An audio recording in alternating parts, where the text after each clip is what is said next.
30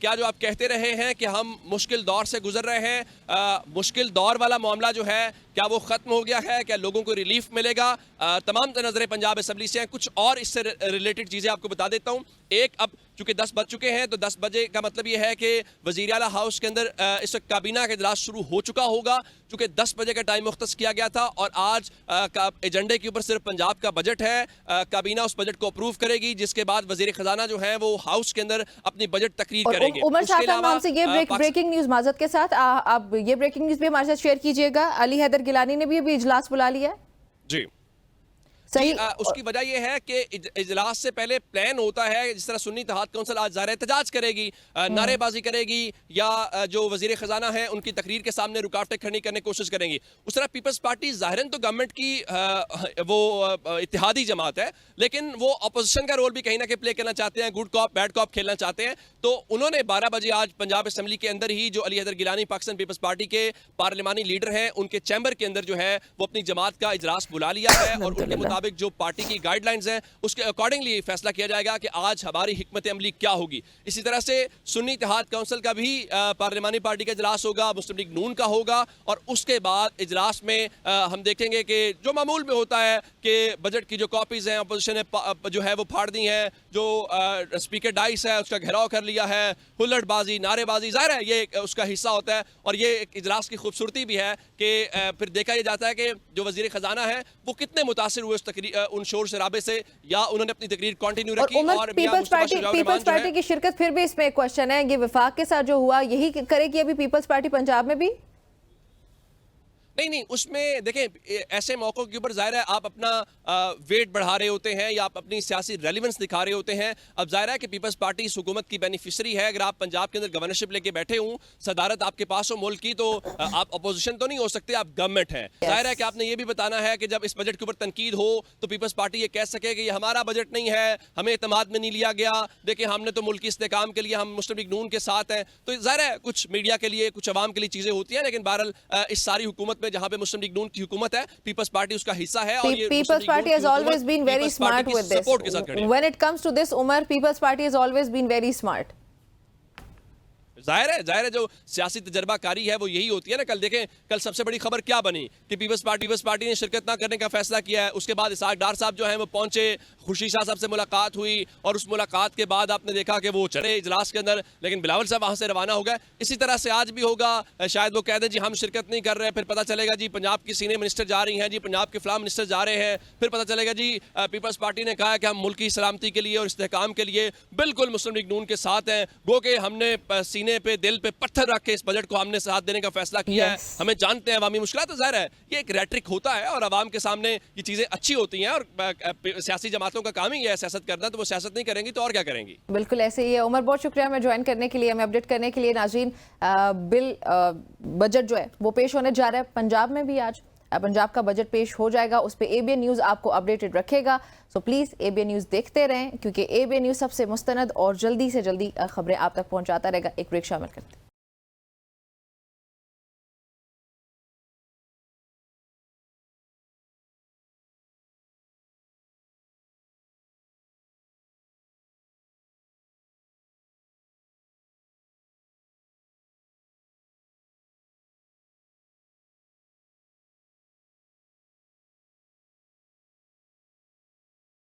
ایک اور اہم اور حساس موضوع پر بات کرنے لگے ہیں، سو آپ لوگوں نے ضرور اس سیگمنٹ کو غور سے سننا ہے. خاندانی نظام کا بحران، یہ ہمارا یہ ٹاپک ہے آج کا جس پہ ہم بات کرنے لگے ہیں. یہ بحران ہے کیا؟ خاندانی نظام کیا ہوتا ہے؟ اس میں اگر ہم لوگ پرٹیکولرلی آج بات جو کرنے لگے ہیں وہ یہ کہ والدین اور اولاد میں دوریاں آج کے دور میں دیکھا جائے تو بڑھتی چلی جا رہی ہے. یہ ایک حقیقت ہے. جیسے والدین کا بچوں کے ساتھ برا سلوک اور اولاد کا والدین کو اولڈ ہوم وغیرہ میں بھیج دینا یا والدین کے ساتھ اچھا برتاؤ، اچھا رویہ نہ رکھنا، یہ ہمارا آج کے دور کا ایک بہت بڑا مسئلہ ہے. اور معاشرتی تبدیلیاں ہیں، بڑھتے ہوئے یہ معاشی دباؤ نے بھی شاید ہمارے خاندانی نظام کو بہت ایک بڑی حد تک متاثر کیا ہے. والدین اور اولاد کے درمیان بڑھتے ہوئے فاصلے اور پھر اس کے اثرات ہمارے معاشرتی ڈھانچے پر بھی دیکھے جا رہے ہیں. آج کلیئرلی ہم لوگ یہ دیکھ سکتے ہیں کہ کس طرح ہمارا جو معاشرہ ہے، جو ہمارا فیملی سسٹم ہے، ہماری اقدار ہے، وہ بدل چکی ہے اور ان پہ کوئی نہ کوئی ایسی وجوہات ہیں جو اثر انداز ہوتے ہیں. اور والدین اور بچوں کے درمیان یہ پیدا ہونے والی جو خلیج ہے، یہ خلل ہے، یہ دوریاں ہیں، اس کے نتائج پر بات کرنا نہایت ضروری ہے. اس لیے آج ہم اس ٹاپک پہ ڈسکشن کرنے جا رہے ہیں. یہ جاننے کی کوشش کریں گے ہم آج اس سیگمنٹ میں کہ اس بحران کی وجوہات کیا ہیں اور ہم اس کا حل کیسے تلاش کر سکتے ہیں. اس پہ بات کرنے کے لیے ہم پروفیسر جاوید اقبال صاحب نے. پروفیسر صاحب السلام علیکم. وعلیکم السلام. پروفیسر صاحب میرا انٹرو آپ نے سنا ہوگا. یہ جو بڑھتی ہوئی دوریاں ہیں آج کے دور میں والدین اور بچوں دونوں کے درمیانی، وہ شاید ایک کمیونیکیشن گیپ جو ہے وہ کیوں یہ گیپ بنتا چلا جا رہا ہے، اور اس کی وجہ سے اوبویسلی ہمارا جو فیملی سسٹم ہے اوور آل وہ کافی حد تک متاثر ہوا ہے.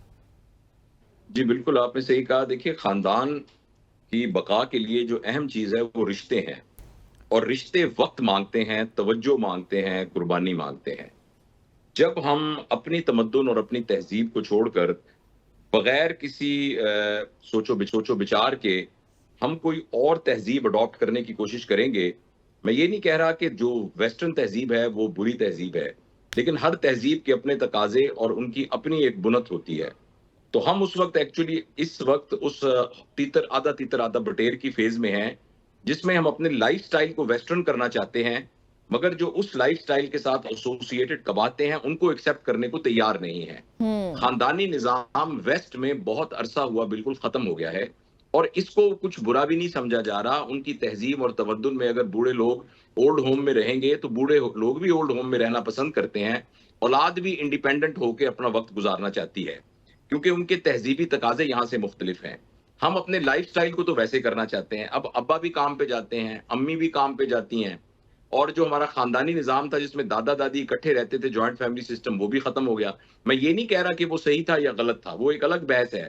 لیکن اب ہر شخص لیکن تبدیلیاں ہمارے سامنے ہیں، اور ہم سب سارے انڈیویجولزم کی طرف جانا شروع ہو گئے ہیں کہ ہر شخص خود مختار ہے، اکیلا ہے.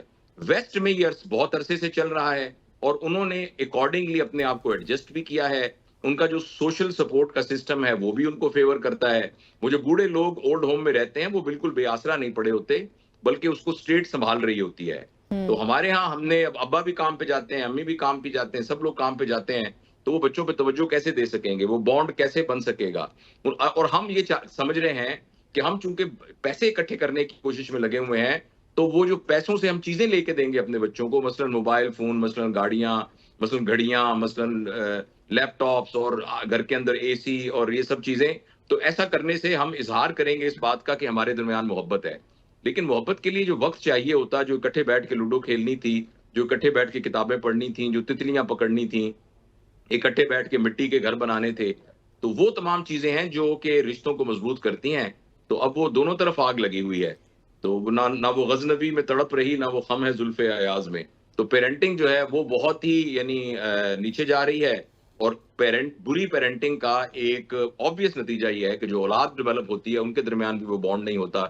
تو یہ تو ظاہر ہوگا ہی جب آپ چیزوں کو ہم اس طریقے سے کریں گے. پروفیسر صاحب ہم یہ کہہ سکتے ہیں کہ ہم نے رشتوں کو بھی مٹیریلائز کر دیا، اور یہ مٹیریلائز کرنے کی وجہ سے ہی اوبویسلی باقی بھی بہت سارے فیکٹرز ہیں. ان میں ایک یہ ریزن بھی ہے کہ مٹیریلائز کر دیا رشتوں کو، جس کی وجہ سے ہمارے رشتے کمزور پڑتے جا رہے ہیں. جی بنیادی بات یہی ہے نا، رشتوں کے لیے ٹائم چاہیے ہوتا ہے، اس کے لیے قربانی چاہیے ہوتی ہے. اور یہ ہے کہ کیا قربانی دینی صحیح ہے کہ نہیں صحیح ہے، یہ ایک ڈفرنٹ بحث ہے.